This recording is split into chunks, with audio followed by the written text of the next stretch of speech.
Hey everybody, this is Kim Morse. Thank you so much for joining me for my very first Togetherness Tuesday.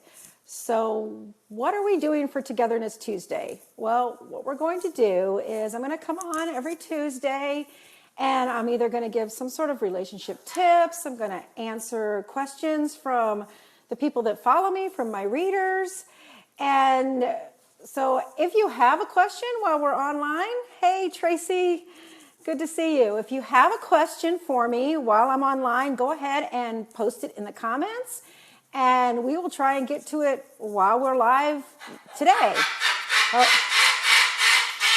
Sorry about that, folks. I just started fostering a new cockatoo and I guess my talking is kind of inspiring her to talk too. So hopefully that's not too loud. That's one of the reasons I have my earbuds in so that maybe we won't get so much background noise. She's been quiet all morning, but of course now I'm talking, so she's going to start making a bunch of noise. So what we're going to do first of all today, like I said, I'm gonna answer a question from a reader, and it was actually kind of a broad question actually, and it was from a man by the name of Eric, and he did my online relationship assessment on my website, and then he commented below, and he actually scored really high on the assessment, so I'm assuming that his partnership is actually doing pretty well. So, but his question was, we've been on and off for 23 years, and yet we're not yet married. And then he asked the question, what's wrong with us? Well, first of all, let me say there's not necessarily something wrong with you because of the decisions that you've made. They're just the decisions that you've made. So I thought that was an interesting observation on his part that he thought there was something wrong. But if you've been off and on for that long, a couple of things that we know. First of all, the chemistry is probably pretty good or you wouldn't keep going back to each other, right? So the attraction is working, the chemistry is working because you keep going back and forth and seeing each other over and over again. Why you're probably not making that leap towards being married could be quite a few different things. Of course, I know a lot of you on here are going to just immediately jump to the conclusion that someone has commitment issues, and you know, that may be partly true. There may be somebody that has a commitment issue. But probably more likely what's going on is that there is some sort of unsolvable problem or unmet requirement that is getting in the way from one of the people feeling that they can truly commit to each other. So what I mean by an unmet requirement, a requirement is a very basically written in stone requirement that you have to have for your relationship for it to work. And we really do work on requirements a lot, especially with, okay, sorry about that. I got a call. So I hope that didn't interrupt too much. So going back to what we were talking about with requirements. So what we work with requirements a lot with unmarried couples often to begin with. And we help them to be sure about what they really, really require for that relationship. And a really good example of a requirement is that maybe you want children in this relationship. And so that would be maybe a requirement that you have. If you were dating someone that just absolutely did not want children, then that would really be a deal breaker. And so that's really what a requirement is. It's a deal breaker. So maybe there in this relationship, there is the one that's off and on for 23 years. Maybe there is some sort of requirement there that just isn't being met. And so one of you just can't find the way to make that work.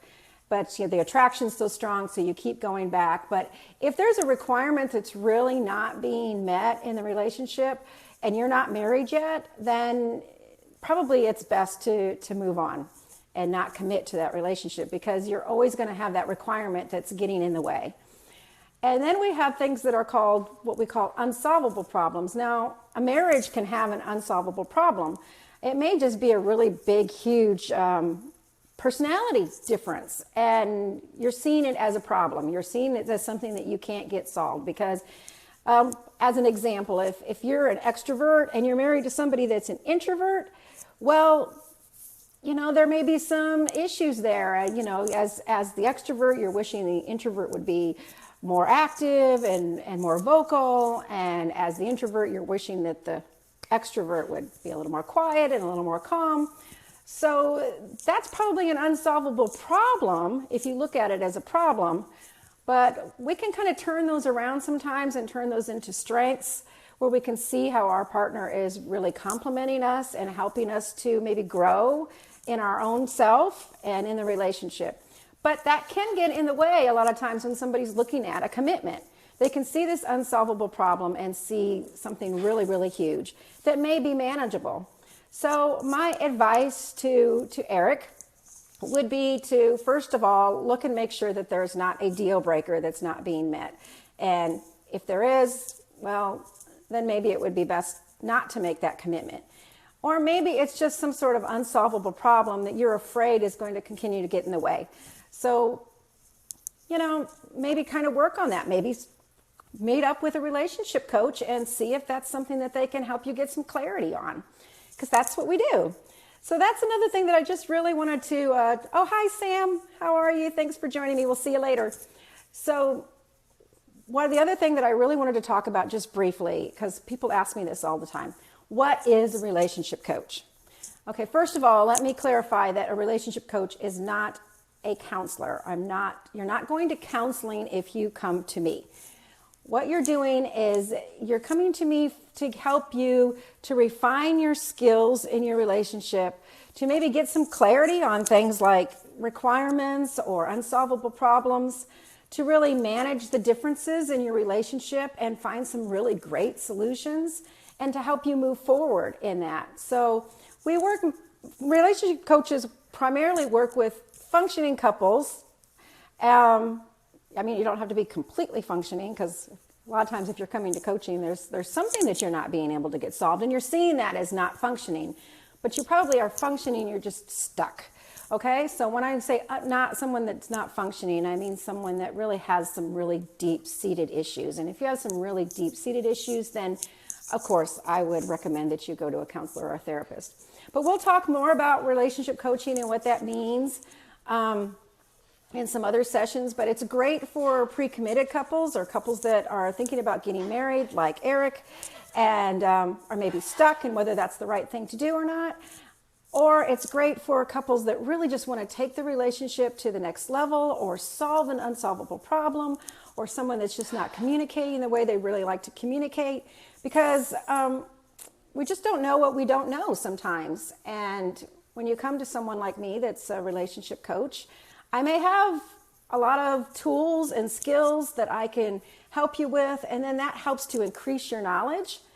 And then sometimes you do have a lot of knowledge. Maybe you've read a lot of relationship books.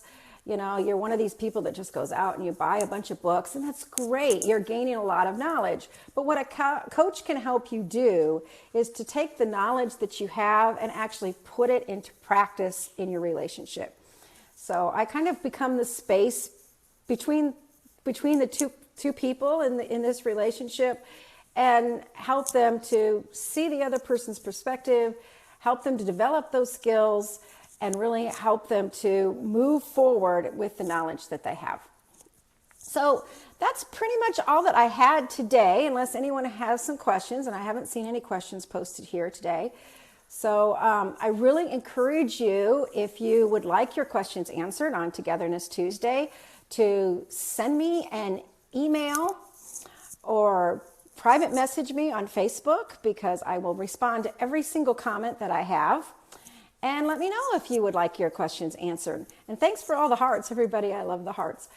So, and if you'd like to go to my website, there's lots of free stuff that you can look at there. I have the relationship assessment, which is something that, like I said, Eric took and wrote me his question. So you can take a relationship assessment and see how well your relationship is functioning today and some of the things that you might like to work on. I have an online vision course that you can take, which is free, where you can, if you're a pre-committed couple and you're thinking about getting committed, that you can take this vision course and see how you mesh up in your goals and your values, great for married couples too, because it really helps us to focus on where our relationship needs to be. So there's a lot of great free stuff on the website. That's www.sailinghappilyeverafter.com. Please visit my website. Stay tuned on the Facebook page. Subscribe to my videos so you don't miss any of them, because I may be on between just on Tuesdays either. So really thank you for joining me if you joined me today. And if you're watching this in the replay, please feel free to comment. I will definitely respond to all comments. And I look forward to seeing you next Tuesday for our next Togetherness Tuesday. So until then, see ya. Bye-bye.